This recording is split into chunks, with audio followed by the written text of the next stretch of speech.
అందరికీ వందనాలండి. 5వ రోజు ఉపవాస ప్రార్థనల అంశం కృతజ్ఞత.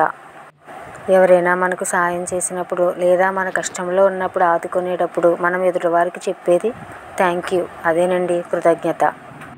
ఎవరికైనా చిన్న సహాయం చేస్తేనో లేదా మనం చేస్తేనో వారి నుంచి థ్యాంక్ యూ అనే పదాన్ని కోరుకుంటాం.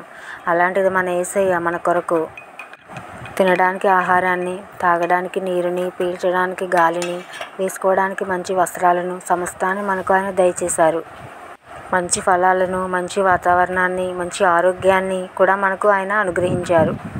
ఇదే ఆహారం, ఇదే నీరు, గాలి, వస్త్రాలు లేక ఎంతోమంది బాధలు పడుతున్నారు. మనమందరం ఆయన చిత్తంలో ఉన్నాం.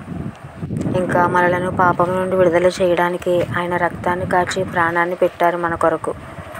మనల్ని నిత్యరాజ్యానికి వారసులుగా చేయడానికి ఆయన క్రయధనముగా వచ్చారు. మరి అటువంటి ఆయనకు మనం ఏమి చెల్లించాలి? మన విరిగి నలిగిన మనస్సే ఆయనకు మనం చెల్లించాలి. నిత్యము కృతజ్ఞతార్పణలతో ఆయనను మనం సేవించాలి. God bless you.